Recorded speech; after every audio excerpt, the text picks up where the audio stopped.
6वीतील विद्यार्थिनी कुमारी ज्ञानदा तुषार चौधरी. मी आज आपल्यासमोर ही सुंदर अशी बोधकथा घेऊन आली आहे. सन्माननीय व्यासपीठ, माझे गुरुजन वर्ग आणि माझ्या मित्र मैत्रिणींनो, आज 27 फेब्रुवारी म्हणजेच मराठी राजभाषा दिन. माझ्याकडून आपल्या सर्वांना मराठी राजभाषा दिनाच्या हार्दिक हार्दिक शुभेच्छा. मराठी माझी महान, मराठी माझी महान म्हणूनच तर सादर करते बोधकथा ही छान, बोधकथा ही छान.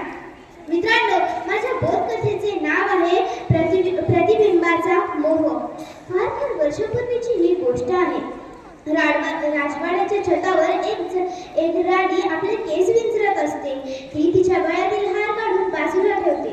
तिथूनच एक कावळा जात असतो. कावळा त्या हाराकडे, रत्नजड हाराकडे पाहतो.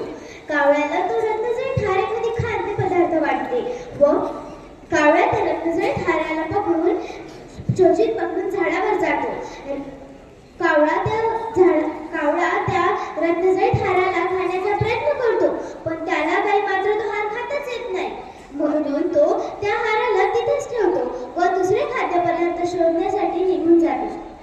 पण इकडे राणी मात्र अस्वस्थ होते. ती संपूर्ण गावात दवंडी पेटवते. जोही माझा रत्नजड हार शोधेल त्याला 1,00,000 रुपयांचे बक्षीस असेल. 1,00,000 रुपयांचे बक्षीस असेल हे ऐकून राजवाड्यातील बरेच जण तो रत्नजड हार शोधू लागले. त्यातीलच एका तरुणाला नाल्यात हार पडलेला दिसला. तरुणाने विचार केला आणि मग तो हार बाहेर काढण्यासाठी त्याने नाल्यात उडी मारली.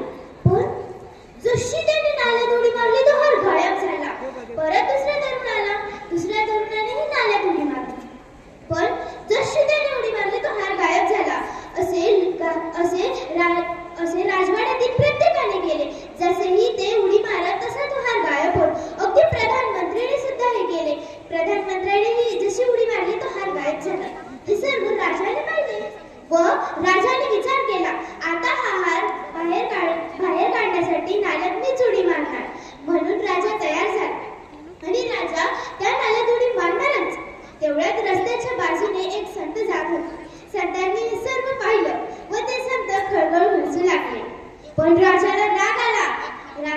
पण संत आहेत म्हणून राजा काहीच बोलला नाही. राजाने शांतपणे त्या संतांना जवळ बोलवले व विचारले, तुमच्या खळखळून हसण्यामागचे कारण तरी काय? तेव्हा संत त्यावर म्हणाले, अरे वेड्यांनो, तुम्ही जो रत्नजड हार काढण्यासाठी नाल्यात उडी मारत आहात तो हार नाल्यात बुडीतच नाही. तो हार वर झाडावर आहे. नाल्यात तुम्हाला फक्त त्या रत्नजड हाराचे प्रतिबिंब दिसत आहे.